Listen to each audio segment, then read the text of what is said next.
Hello, welcome to the Plaid Sheep Oracle. This is a collective reading for 2025. It's not going to predict events. It's an offering, a possibility, the energy that will be available for us to use, to be in, to what is going to support a vision. Interestingly, the deck that came out as the sort of primary deck is this Southern Oracle.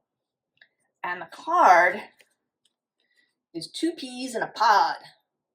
It says soul partnership, resonance, true love, mirror match, blessings, life mate. It is a number 11. I think this is, it could be any of these things. Could be a person, could be a profession, a job, right? Whatever it is that you are looking to be with. Might be all of those things. Then the visible underlying, interestingly, is this: don't get your feathers ruffled. Inner calm, well-being, patience, deep breathing, compassion, the ideal. So I think we all know that we need to be in stillness, to find a calm place, perhaps before making any decisions.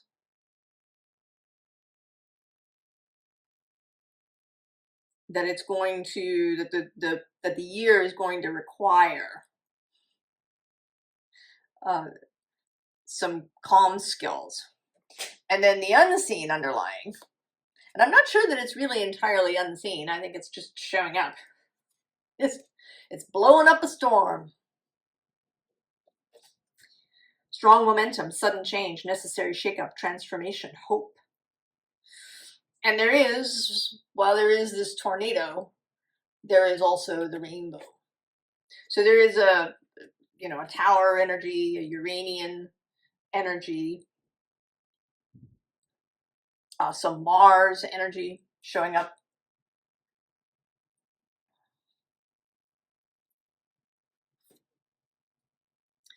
Then we have this Four of Cups, which is often about seeing an offer that is in front of you, a really beautiful offer that maybe you just have been too preoccupied to notice.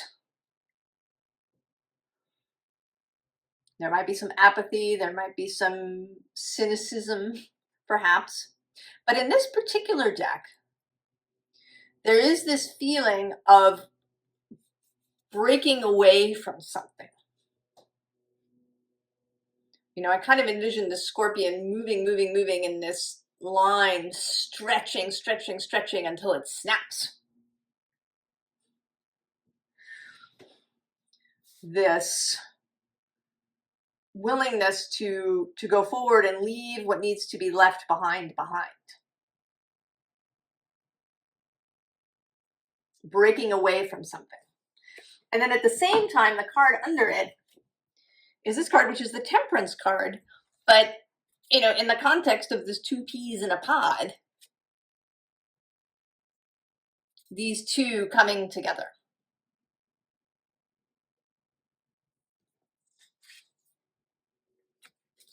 And then the very bottom of the deck has this Student of Fire. Like the new year arriving.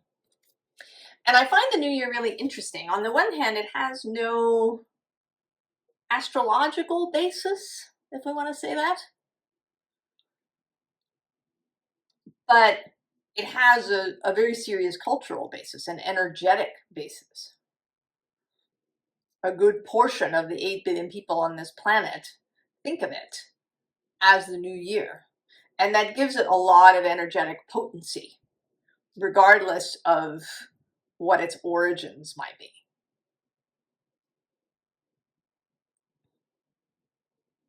This, right, this sense of renewal, this feeling of a threshold crossed. And I really like this image. You know, I feel that this is a firebird. It's like a juvenile phoenix coming to land.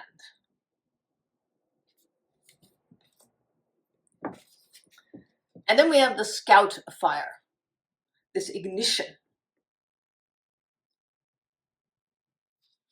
inspiration, fire coming out of us, not out of anybody else, but from our own self. You know, and not so much that we must be the source for everything, but that we are the source for that kind of initial inspiration, that initial ignition. Two of Pentacles. And this is coming through kind of as a little bit of a choice, perhaps. You know, maybe what to start with, how to begin, what's the priority in this moment. And I would never want to limit anybody's desires, anybody's interests. But I think there does want to be kind of a process to choose something as the priority. To choose what the first, second P is going to be. To maybe not try to pull in everything all at once. And then we do have the Lovers. More choices, but also more coming together. And it may be that the thing we want to choose first is the most complex, actually. That we want to begin, rather than beginning with the simplest or easiest or least emotionally complicated, then we might want to do the reverse. That we might want to go for the juiciest thing first.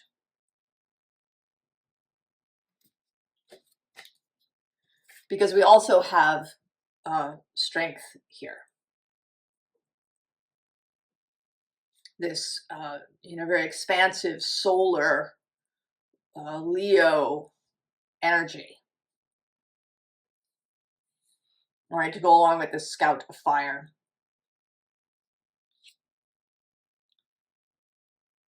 That it's the juice.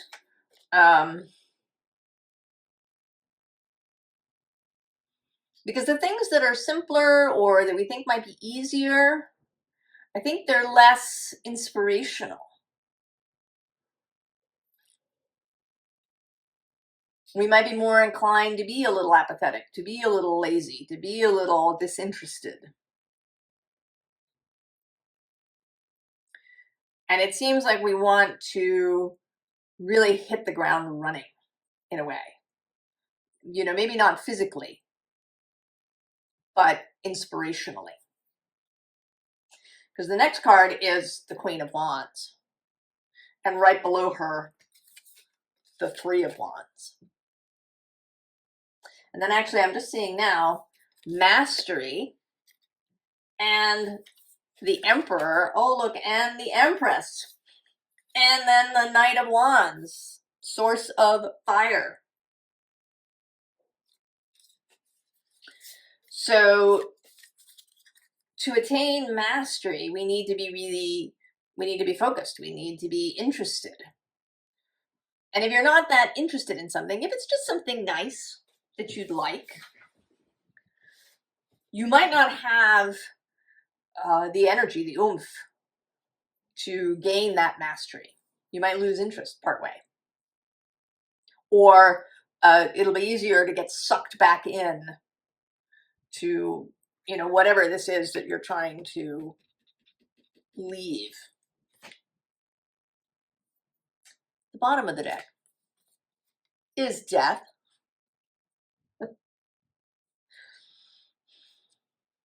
So this is about transformation, about the creation of this baby phoenix,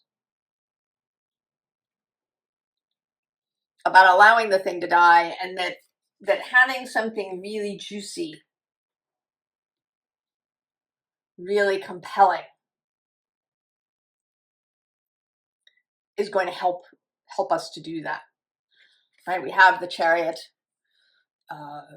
here with this Pegasus, right? Not just a simple wagon, with a horse, but a magical flying horse.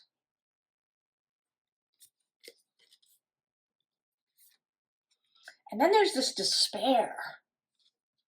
And in this particular card, it always seems to me that right, despair is here, this dark face, and then you're coming out from behind it. But there needs to be something really attractive over here. And, right, the Princess of Wands. This is this student of fire energy. Something really sparkly and fiery and filled with our desire. Something that we really desire.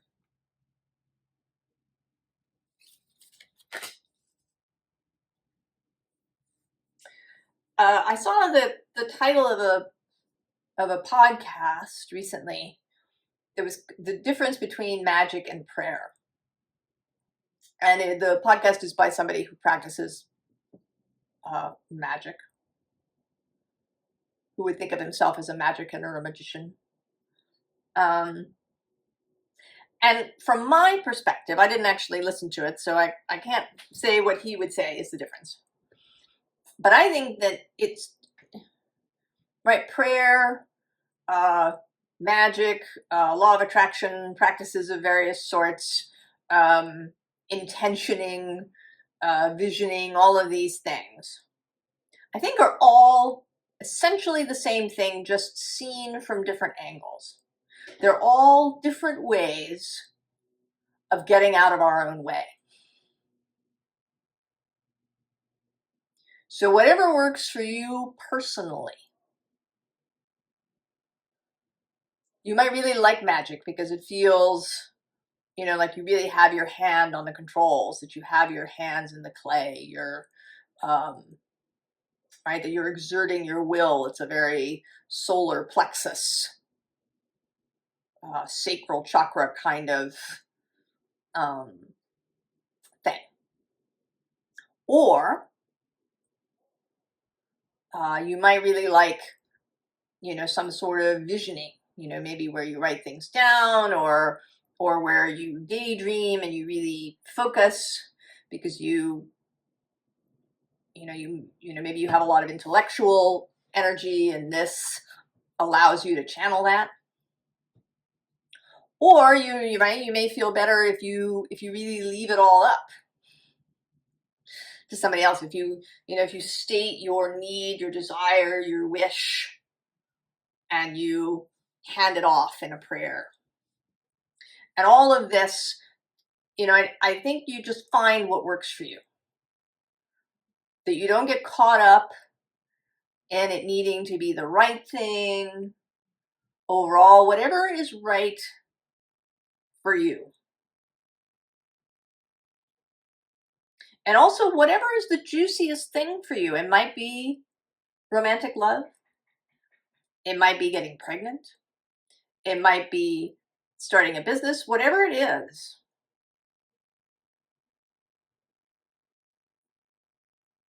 It might be focusing on, world peace in some way. Or in, you know, finding some new recycling process, or right, whatever it is. You know, or it might be creating a new garden for yourself, you know, growing your own food. So it can be as expansive or as focused, whatever it is. Don't judge it. This Princess of Wands does not judge her desire and her inspiration. Nor does this Queen of Wands. There's no judgment about this. If the thing is in integrity, if you believe in it, if it's a heart desire, right, there's no judgment about its details.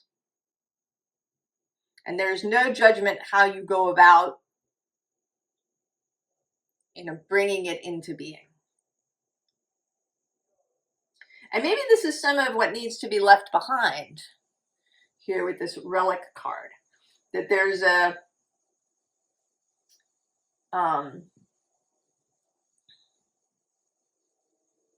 you know, a commitment to the thing, a commitment to the desire. There's a deck here in front of me, and the card that's kind of peeking out here is the Star. That there's a commitment to the Star. And below her is the Knight of Pentacles, who is certainly the Knight of commitment, the Knight of following through, the Knight of devotion. And then at the bottom of the deck is this Page of Cups. And I have more of this choice feeling here. You know, where are you looking? Are you kind of looking at this past where there's this skull, death's head kind of thing? Or are you looking in the direction of your desire?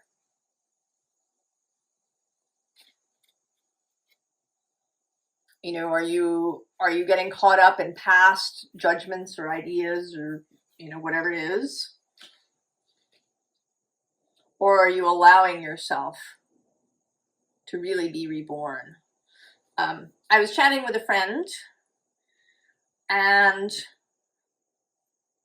talking about how I felt that this year was about removing things. Often when we think about healing, we think about adding things. You know, we add some sort of spiritual practice. You know, maybe we add a food regimen. You know, maybe we add herbs or supplements or these, you know, kinds of things. You know, what can we add? What can we use? And I was minded to turn back to a simpler way. You know, even in herbalism, there's these two philosophies of, you know, making herbal formulas where there's this kind of synergy going on, or being a simpler, where you take one herb at a time in relationship to something, that it's like a focused thing. And I tend to be a simpler. Not always, but this is my tendency. And or I should say this is it's kind of my north node, I think, to be a simpler, to trust in the life force. But the south node, you know, has a tendency to add these things in. You know, well, let's try this and let's try that. And that this year feels to me like it wants to be a simpler. And it makes sense because the nodes are about to change. The north node is about to move into Pisces. And I think that Pisces is like that.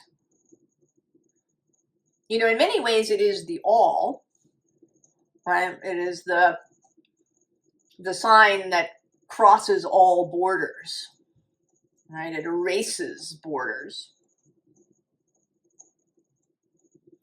And I think that it is in its way very simple. And that we are being asked, rather than adding a bunch of things in, to remove the obstacles to thriving and to trust in that life force, to have faith in it. That if we remove the obstacles, if we simplify things in some way, that will allow thriving. And so we have the Two of Swords. And with this, sort of naked mannequin body here, like this feeling of removing things, making choices to simplify, to remove.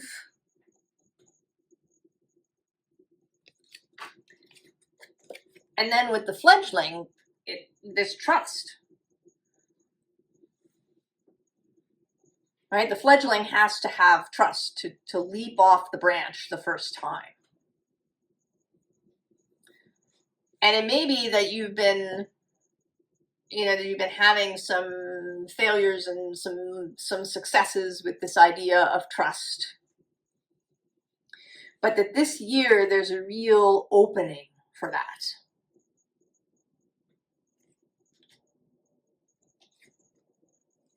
And then the Edelweiss too feels, right, like simplicity. There's just this whiteness.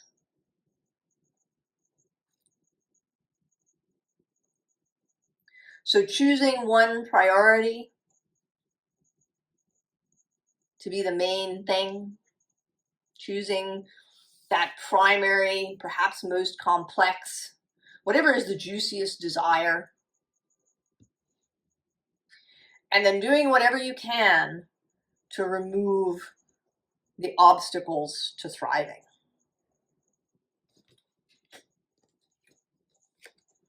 Right here too, death repeats, but right, like unwrapping all of this. Have you wrapped yourself in, in practices? Maybe you've wrapped yourself, maybe you have therapy and Feldenkrais and, meditation and, right, lots of things. Or maybe you have, a lot of commitments. That there's a simplification that's wanted here. And it's interesting because both Neptune and Saturn are going to move into Aries briefly, and then they come back out. And Uranus is going to take first steps into Gemini. But the Aries thing, right? Aries is very simple too. Right? The beginning. Clarity of vision, focus.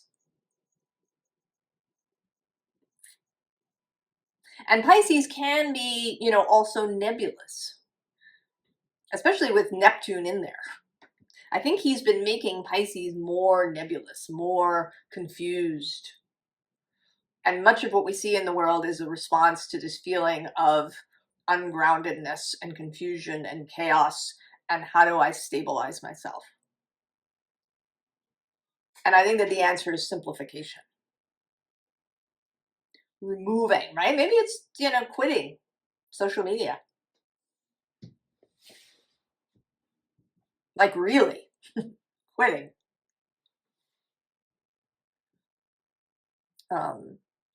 Or quitting some commitments that you have in some way. Just really so you can, gain some clarity and some simplicity and some time and peace. And we have then the 10 of fire, right? The load that we've perhaps been carrying all this time that has brought us to our knees. And right below it is the ace of fire. And then the 6 of fire, again with this choice feeling.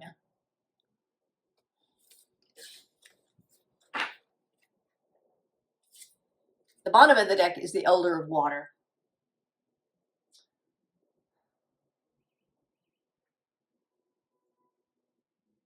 coming into a state of peacefulness, coming into a knowing about your own desires, your own feelings, your own relationships.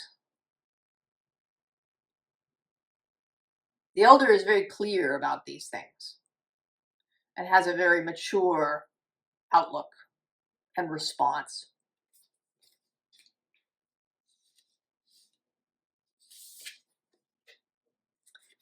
Three of Earth. This feels, it is collaboration, but it feels, again, very basic.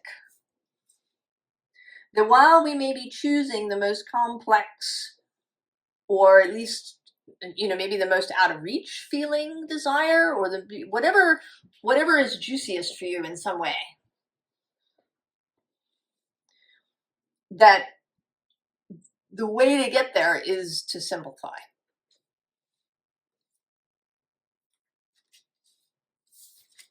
And so too with this Elder of Air, right? The single sword.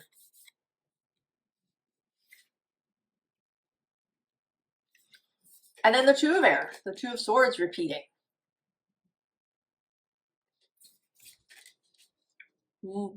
Right? Choosing, simplifying, cutting things away. And they don't have to go away forever. It might be,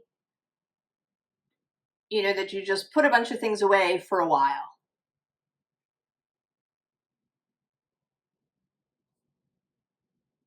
If you're someone who has a tendency to get stymied when you have a lot of choice, it could be maybe you like clean out your closet. If you're somebody who has a lot of trouble getting dressed in the morning, you radically simplify your wardrobe. You put some things away. And you don't necessarily have to get rid of them. You just put them away for a while. To give yourself a clear space. Because then we have the world. And this particular world filled with wishes, right? There's almost a star quality to this world card. Right? Releasing this wish into the world. And then holding that focus.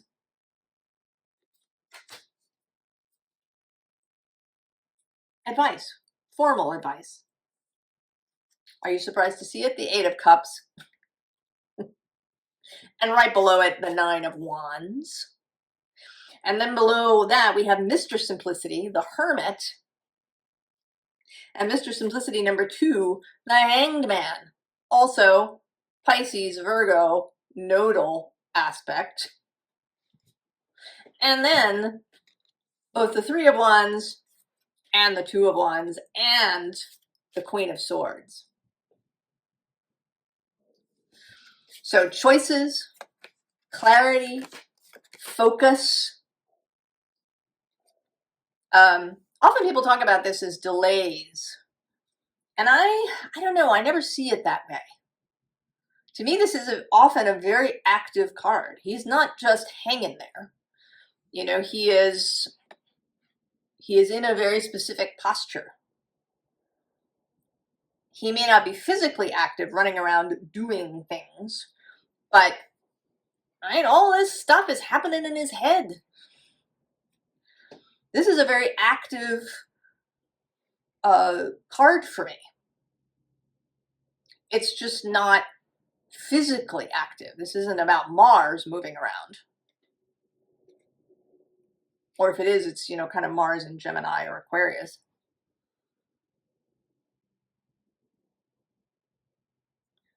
But there's all kinds of things going on here, as there is with the Hermit. Right? He's following the star that's in his lantern. But he's simple. He has a single star. He's got minimal distractions. He's just going. And then at the bottom of the deck is the Six of Wands. And I feel like this is, in fact, right, the things of the new year. They're waiting in the wings. right? They're waiting for this to clear so that they can come in, right? For the runway to clear, for the cue to step out on stage, whatever metaphor you like. And then our 3 cards here are the Emperor. So also a card of really knowing what you want and how to get it, of knowing when to delegate and when to act. It is usually associated with Aries. So the willingness to act, courage, exuberance, fire, authority, personal authority, knowing that you're doing the right thing regardless of what anybody else might think. And then the Knight of Cups with the cup, right? That cup from the 4 of Cups. Take the cup. Take the cup.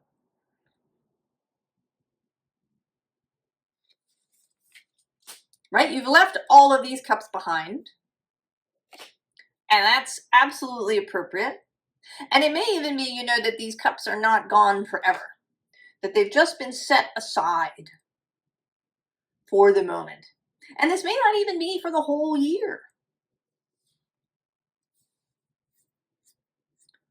It might depend on the nature of that juiciest desire. It could come much more rapidly.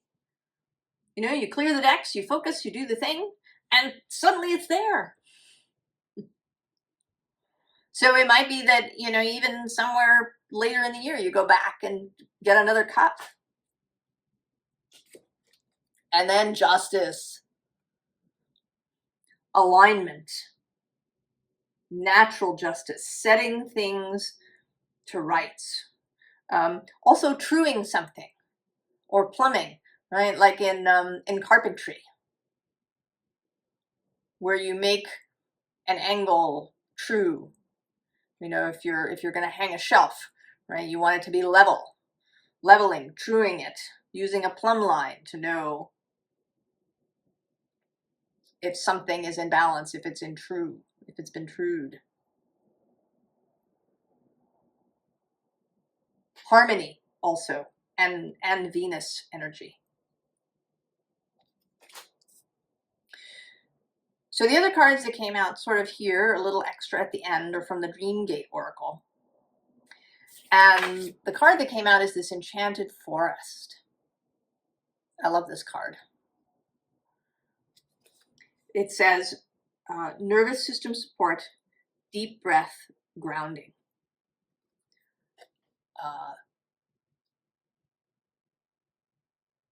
Right? Simplicity.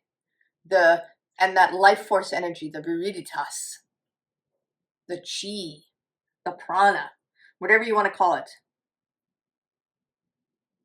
That is more powerful than anything else. And then when you get out of its way, it just explodes. I mean, we've seen that. We even saw that, you know, kind of during the pandemic. You know, there were, I don't know what they were, if they were dolphins or whales or something in the Hudson River. Right? If you know, leave something, nature just takes it over really rapidly.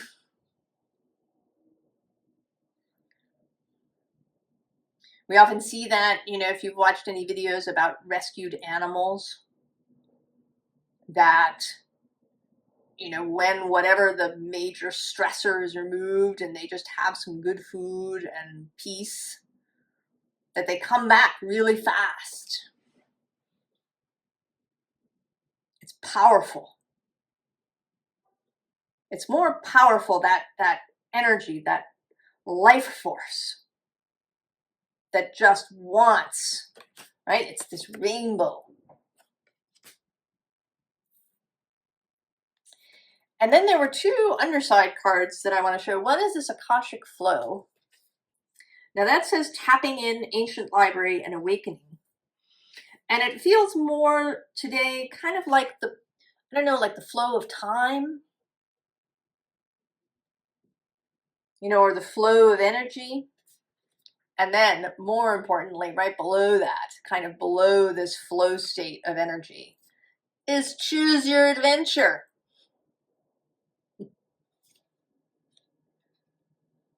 Lucid dreams, conscious discoveries, manifestation. Choose.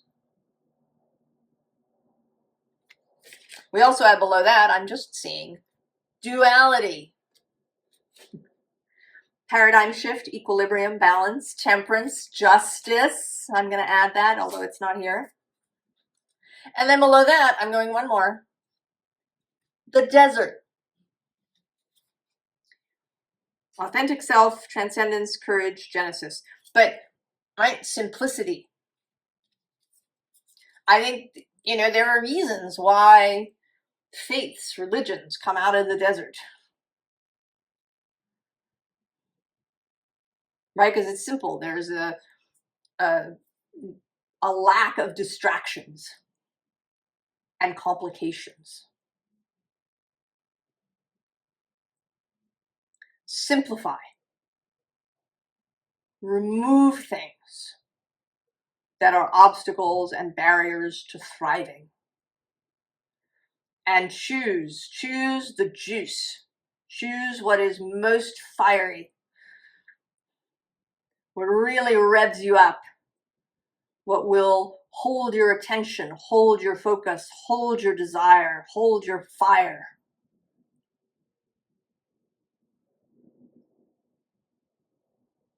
And then, you know, do whatever it is you do to get out of your own way.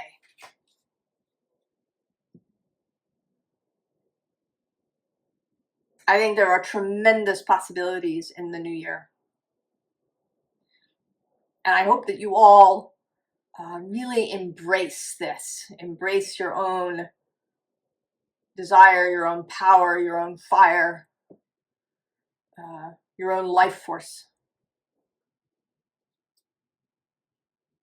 I wish you all a very happy new year and all the blessings that you could ever want. And I will see you next time. So long.